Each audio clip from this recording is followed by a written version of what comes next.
நினைச்சா கண்ட்ரோல் பண்ணிருந்திருக்கலாம். ஏன் இந்த இடத்த கொடுக்குறாங்க? கரூர்ல வேற இடமே கிடையாதா? அவ்வளவு இடம் இருக்கு, அங்கெல்லாம் கேட்டப்ப இவங்க ஏன் கொடுக்கல? இந்த இடத்துல இவங்க நெருக்கடியா வந்து கொடுத்துருக்காங்க. நாங்களும் பாக்குறோம், எங்க இருந்து அந்த ரவுண்ட் இடத்துல இருந்து அவ்வளவு கிரௌடு, எல்லா கிரௌடும் இங்க வந்தது. போலீஸ் நினைச்சா அப்படி எப்படி நிறைய பேருக்கு தடுக்க முடியும். இதை சிஎம் சார் வந்தாரு, எவ்வளவு கட்டுப்பாடு பண்றாங்க, எவ்வளவு பேர் பண்றாங்க. இங்க பாருங்க எத்தனை ஆம்புலன்ஸ் போகுதுன்னு பாத்தீங்களா? மக்களை பலி கொடுத்து இந்த ஆட்சி நடத்தணும்னு ஆசைப்படுறாங்க.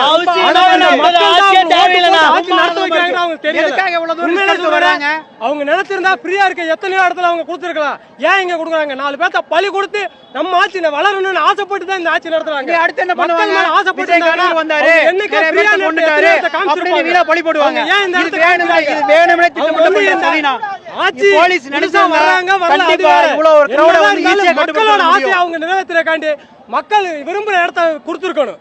மக்களை வந்து ரொம்ப அவமதிக்கிறாங்க.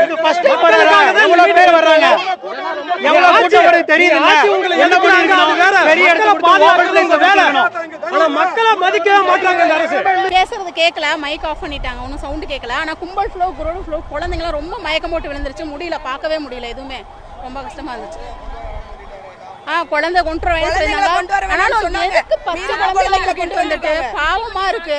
பச்சை குழந்தைகளை கொண்டு வந்து கட் அவுட்ல ஏறி எதுக்கு நிக்கிறாங்க எல்லாரும்?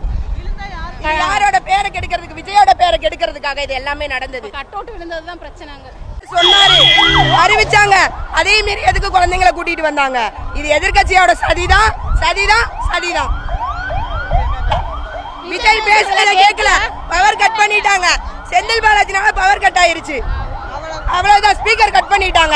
எதுக்கு ஸ்பீக்கர் கட் பண்ணோம்? நாமக்கல் எல்லாம் அவ்வளவு நல்லா நடந்துச்சு, இங்க ஏன் நடக்க விடல? எதுக்கு இத்தனை ஆம்புலன்ஸ் போகுது? ஏன் மக்கள் இவ்வளவு தூரம் கஷ்டப்படுறாங்க? ஏன் இந்த ஊர்ல மட்டும் இந்த மாதிரி நடக்குது?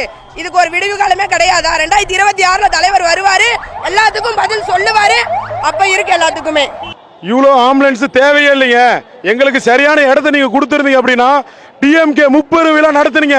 எவ்வளவு பெரிய இடத்த நீங்க போட்டு நடத்துறீங்க? 4 நாளைக்கு முன்னாடி எவ்வளவு பெரிய இடத்த போட்டு நீங்க நடத்துறீங்க.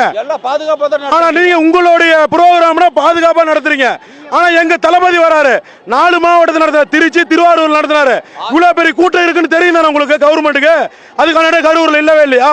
அதுக்கான ஆட்சி இல்லவே இல்லையா? ஏன் எங்க தளபதி சுதந்திரமே கிடையாதா? ஆனா இந்த மாதிரி ஒரு ஆட்சி, கேடு கட்ட ஆட்சி தூக்க போற 2026. எங்கள் விஜய் முதல்வரா வர போறாரு. தமிழக வெற்றி கழகம், தமிழக வெற்றி கழகம். 10 மணிலிருந்து வெயிட் பண்றாங்க நான் அவரை பாக்குறதுக்காக. பட் ஆனா இந்த கிரௌடு வந்தோடனே என்ன பண்ணிட்டாங்க, ஃபர்ஸ்ட் 3 வண்டி போறப்ப இடம் இருந்ததுங்கண்ணா. விஜய் வண்டி வந்தோடனே எல்லாம் போலீஸ் ஒழுங்கா பாதுகாப்பும் கொடுக்கலைங்கண்ணா. அவங்க வந்து முன்னாடி வராம இருந்ததுன்னா நம்ம சேஃப்டியா நின்று பாத்துருக்கோம். அவர் வந்து இங்க வந்தோடனே முகத்தை க்ளோஸ் பண்ணிட்டாருங்கண்ணா. அவர் நாங்க இன்ன வரைக்கும் காலையில இருந்து 10 மணிலிருந்து சோறு தண்ணி திங்காம நின்று வெயிட் பண்ணி பாத்துட்டு இருக்கோங்க. பார்க்கவே முடியலைங்கண்ணா. அப்ப வந்ததே வேஸ்ட் தான். கூட்டத்துல உயிர் பிழைச்சதே தப்பு. உலகத்துல யாரும் இல்லாத தலைவராங்க. அந்த முக்கில் இருந்த லைட்டை போட்டிருந்த இந்த பிரச்சனையில இருந்திருக்காதுங்க. ஃபேமிலி குழந்தைங்களாம் அங்கங்க பாக்குறவங்க பார்த்துட்டு போயிருப்பாங்க. இங்க போய் மாசு காட்டுறேன், அதை காட்டுறேன், இதை காட்டுறேன், அங்க போய் நின்றுக்கிட்டு லைட்டை போட்டதுனால தான் நெருக்குறாங்க. பச்சை குழந்தைங்க, பொம்பளைங்க பார்க்க முடியலைங்க, அத்தனை பேருங்க. அந்த முக்கில் லைட்டை போட்டிருக்கலாம்லங்க. என்னங்க குறைஞ்சு போச்சு? அந்த முக்கில் லைட்டை போட்டிருந்தா கேரவனுக்குள்ள இருக்கிற லைட்டு தான் சொல்றேன். அவங்கவுங்க எதுக்குங்க வராங்க? தொண்டர்கள் மட்டும்தான் கட்சிக்காக வராங்க. மற்றவங்க எல்லாம் விஜயை பார்க்கணும். பொம்பளைங்க, லேடிஸ் குழந்தைங்க, பொம்பளைங்க எல்லாம் விஜயை பார்க்கணும் தான் வராங்க. ஓகேங்களா? அவங்க பாட்டுக்கு வீட்டுல இருந்துட்டு விஜய் கேரவன்ல பார்த்தோமான்னு வீட்டுக்கு போயிருப்பாங்க. லைட் ஆஃப் பண்ணிட்டு அது வரைக்கும் போனதுனால தான் எல்லாரும் கூடவே போனாங்க. திருச்சி புறநகர் கிழக்கு மாவட்டம்ல லால்குடி சட்டமன்ற தொகுதிங்க. பேசுற கேட்க முடியல, ஏன்னா செம கும்பலா இருந்துச்சு. அதனால சரி லைவ் பார்த்துக்கலாம் அப்படின்னு சொல்லிட்டு எல்லாம் கிளம்பிட்டோம். ஆனா பேசிட்டு இருக்காரு, இந்த ஆம்புலன்ஸ் ஒண்ணுமே அவ்வளவு பெரிய அசம்பாவிதம்லாம் நடக்கல. சும்மா வந்து ஆம்புலன்ஸ் மட்டும் உள்ள போகுது. ஆனா அங்கிட்ட இருந்து நாங்க எட்டி பார்த்தோம்னா உள்ள யாருமே இல்ல. எதுக்கு இப்படி ஆம்புலன்ஸை குறுக்க விடணும்? நாங்க இந்த கேள்வி கேட்கல, ஒரு தொண்டரா கேள்வி கேட்கல.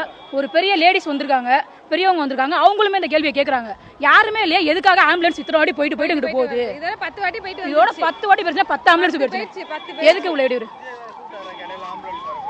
கூப்பிட்டாருனே, ஒரு 2 பேஷண்ட் இருந்தாங்க. நாங்களும் அங்கே இருந்தா வந்தோம். அதே இடத்துல தான் கிரௌடு, அதே இடத்துல தான் நாங்களும் மாட்டணும். அங்கே இருந்தா நாங்களும் வெளியில வந்தோம். அந்த பேஷண்ட் 2 பேரை ஏற்றிட்டு போயிட்டாங்க. இப்போ அங்கிட்டு போய் எடுத்து பாருங்க, வீடியோவெல்லாம் எடுத்து பாருங்க. அங்கிட்டு போற ஆம்புலன்ஸ் எல்லாமே சும்மா தான் போகுது. யாருமே இல்லை, உள்ள யாருமே இல்லை. வேணும்னே இதில் பண்ற மாதிரி தான் இருக்குது எல்லாமே.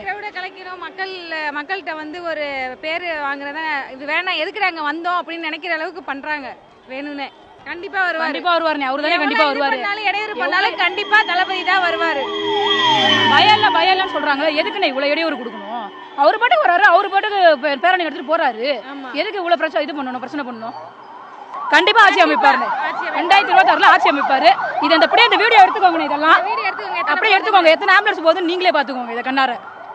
நான் கரூருக்குள்ள முதல் டைம் இவ்வளோ கூட்டம் பார்த்தனால கரூரே தாங்க மாட்டேங்குதுண்ணா. நான் என்னன்னாலும் நம்ம தளபதி தான், தளபதிக்கோசரம் தான் எது இருந்தாலுமே. கரூருக்குள்ள முதல் டைம் இவ்வளோ கூட்டம் வந்திருக்குண்ணா. எந்த இதுக்குமே இவ்வளோ கூட்டம் வந்தது கிடையாது. முதல் டைம்ண்ணா. எப்பயும் டிவிக்கே தானா. 10 ரூபா 1 ரூபா காசு இல்லாமல் வந்த கூட்டம் இது. என்னன்னா அண்ணா காசு வாங்கிட்டு 300 ரூபா, நான் 200 ரூபா வாங்கிட்டு வந்த கும்பல். அதுனா 1 ரூபா காசு இல்லாமல் வந்த கும்பல் இதுனா. பாசத்துக்காக வந்த கூட்டம் இதுனா. வெற்றி கூட்டம் இது. என்ன வந்து நம்ம குழந்தைங்க வந்து ரொம்ப முடியாமல் பணம் ஆஸ்பத்திரிக்கு ஓடுறாங்கண்ணா. என்ன வேற ஒன்றும் இல்லை.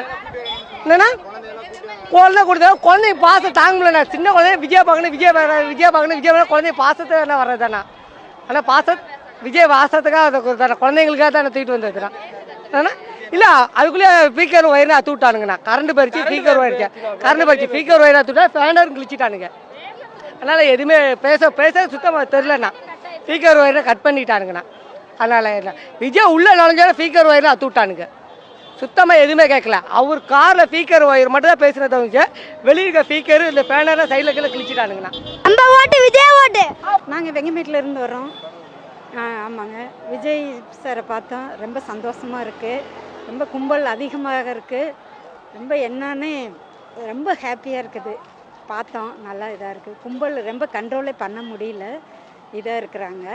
இப்போ ரொம்ப மக்கள் ரொம்ப மத்தியானத்தில் 3 மணிலேருந்தே அவர் வரான்னு ரொம்ப எதிர்பார்த்துக்கிட்டு இருந்தாங்க. ரொம்ப எல்லாருமே பார்த்தாங்க, மகிழ்ச்சி. கும்பல் கண்ட்ரோல் பண்ண முடியல.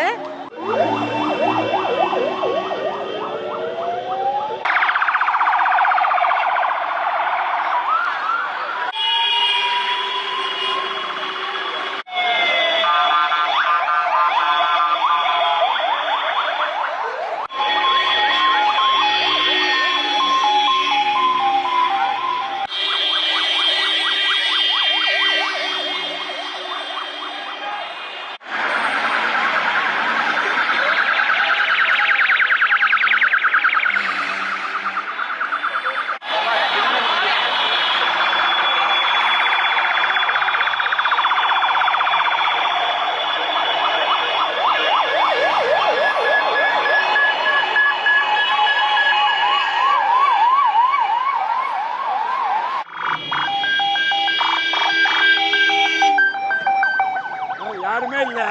இப்படி கூட்டம் பிரச்சனை.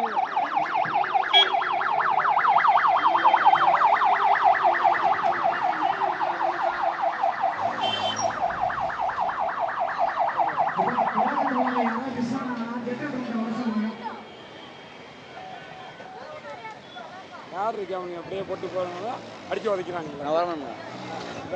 வேணும்னே பார்த்தீங்களா இப்படி எப்படி ரவுண்ட் அடிக்கிறாங்க.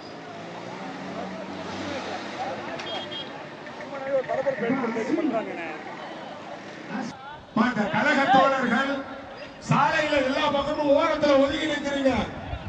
நிகழ்ச்சி முடிஞ்சிருச்சு. எல்லாரும் வீட்டுக்கு போங்க. தயவு செய்து நிகழ்ச்சி முடிஞ்சிருச்சு. சாலை ஓரங்கள்ல ஆங்காங்கே நிக்கிறவங்க நேரா வீட்டுக்கு போங்க. காவல்துறைக்கு ஒத்துழைப்பு கொடுங்க. தேவையில்லாம இங்க கூட்டம் போட்டு இருக்க வேண்டியதில்ல. எல்லாரும் கிளம்புங்க. கிளம்புனாதான் ஒரு இருவர் யாராவது மிஸ் ஆயிருந்தாங்கன்னா அவங்களை நம்ம கண்டுபிடிக்க முடியும். எங்கேயாவது நிக்கிறவங்களை நம்ம தேடுறதுக்கு வாய்ப்பு இருக்கும். தயவு செய்து எல்லாரும் கிளம்புங்க. காவல்துறைக்கு ஒத்துழைப்பு கொடுங்க. ஏப்பா கழக தோழர்கள் மறுபடியும் சொல்லிட்டு இருக்கேன். இந்த கழக தோழர்கள் கொஞ்சம் ஒத்துழைப்பு கொடுங்க. நீங்க முன்ன கிளம்பி போங்க. யாராவது குழந்தைங்க மிஸ் ஆனாலும் பெரியவங்க மிஸ் ஆனாலும் ஜென்ரேட்டர் ரூம்ல வந்துருங்க. எல்லாருமே இங்க வெயிட் பண்ணிட்டு இருக்காங்க. ஏதோ யாரும் பாட்டப்பட தேவையில்ல. யாராக இருந்தாலும் ஜென்ரேட்டர் ரூம்ல வந்துருங்க.